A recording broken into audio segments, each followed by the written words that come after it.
কিন্তু সিটি কর্পোরেশনের কর্তৃক রংপুর ডাক কোম্পানি সম্মানিত ব্যবসায়ী ভাই বৃন্দকে সাধারণ মানুষ রিক্সা, বাস, অটো কিছুই চলতে পারছে না।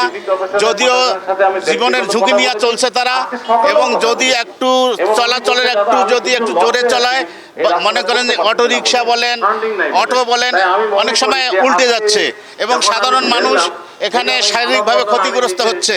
এবং আরও আমরা দেখতে পাচ্ছি, যদি ওই এলাকার লালমনিরহাট, কুড়িগ্রাম বলেন, মাহিগঞ্জ বলেন, ওই এলাকার লোক যদি কোনো মহিলা ডেলিভারিরত অবস্থায় যদি এখানে আসার মতো পরিবেশ নাই, যদি আসে, আমার মনে হয় রাস্তার মধ্যেই, মেডিকেল যাওয়া লাগবে না, রাস্তার মধ্যেই প্রসব হবে।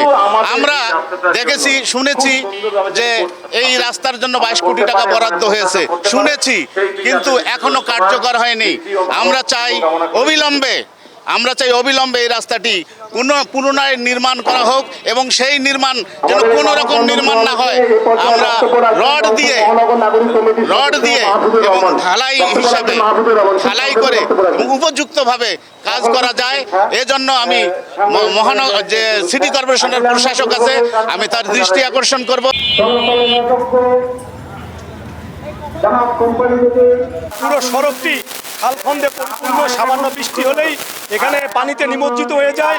আমরা দীর্ঘদিনেও এই সড়কটির নির্মাণ কাজ শুরু না হওয়ার কারণে যদি জবাবদিহিতা থাকতো, তাহলে কিন্তু তারা সদুত্তর দিত যে কেন আজকে এই সড়কটি নির্মাণ কাজ শুরু করা হচ্ছে না। আমরা মনে করি যে অবিলম্বে রংপুর নগরীর এই যে গুরুত্বপূর্ণ সড়কটি, সেটি নির্মাণের ব্যাপারে সিটি কর্পোরেশন কর্তৃপক্ষ কার্যকর ব্যবস্থা নেবে, অন্যথায় আমরা এর বিরুদ্ধে আন্দোলন গড়ে তুলব।